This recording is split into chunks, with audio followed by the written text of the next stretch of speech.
Audio Jungle.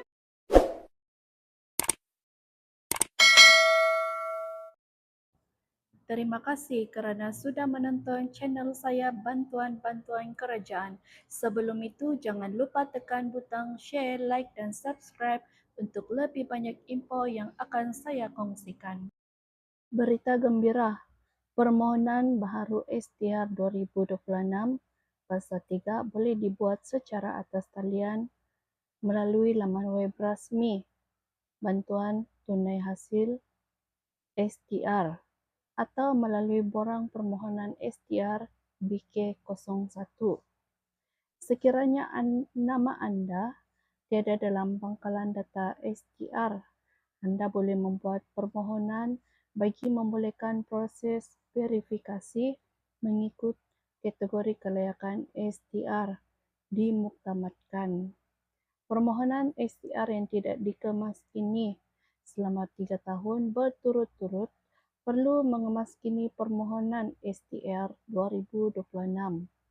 Sumbangan tunai ramah STR adalah merupakan salah satu inisiatif pihak kerajaan untuk membantu meringankan beban dan mengurangkan kos sara hidup rakyat, terutamanya bagi isi rumah yang berpendapatan rendah. Melalui Pembentangan Belanjawan 2026, kerajaan mengumumkan bahawa jumlah peruntukan untuk program sumbangan tunai rahmah STR dan sumbangan asas ramah sara meningkat kepada 15 bilion berbanding 13 bilion yang diperuntukkan pada tahun 2025. Jumlah ini adalah hasil penciptaan subsidi bahan api dan langkah menampakbaikan tata kelola kerajaan untuk memastikan bantuan sampai kepada mereka yang layak. Siapa yang layak menerima sumbangan tunai ramah 2026? Ia layak diberikan kepada isi rumah, berkahwin atau ibu atau bapa tunggal, balu janda duda yang mempunyai anak yang menepati syarat dan pendapatan isi rumah adalah 5,000 dan ke bawah.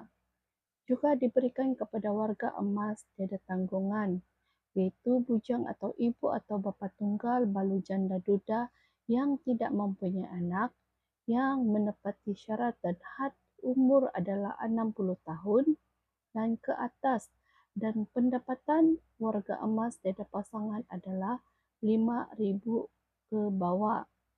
STR ini juga diberikan kepada bujang atau ibu bapa atau bapa tunggal, balu janda duda yang tidak mempunyai anak, yang menepati syarat dan had umur adalah 21 hingga 59 tahun, dan juga bujang orang kurang upaya berumur 19 tahun dan ke atas dan bukan pelajar APTA atau APTS sepenuh masa, dan pendapatan bujang adalah 2,500 ke bawah.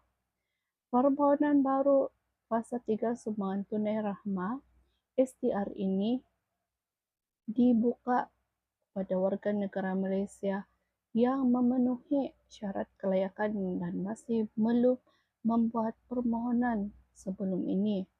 Pemohon yang perlu membuat permohonan baru STR 2026 adalah individu atau isi rumah yang belum pernah membuat permohonan STR sebelum ini, iaitu pemohon baharu. Mereka yang tidak tersenarai sebagai penerima STR tahun sebelumnya dan ingin mendapatkan bantuan untuk tahun 2026. Individu atau isi rumah yang telah mendapat status tidak layak selepas semakan STR sebelumnya perlu membuat permohonan baru jika ingin dipertimbangkan semula.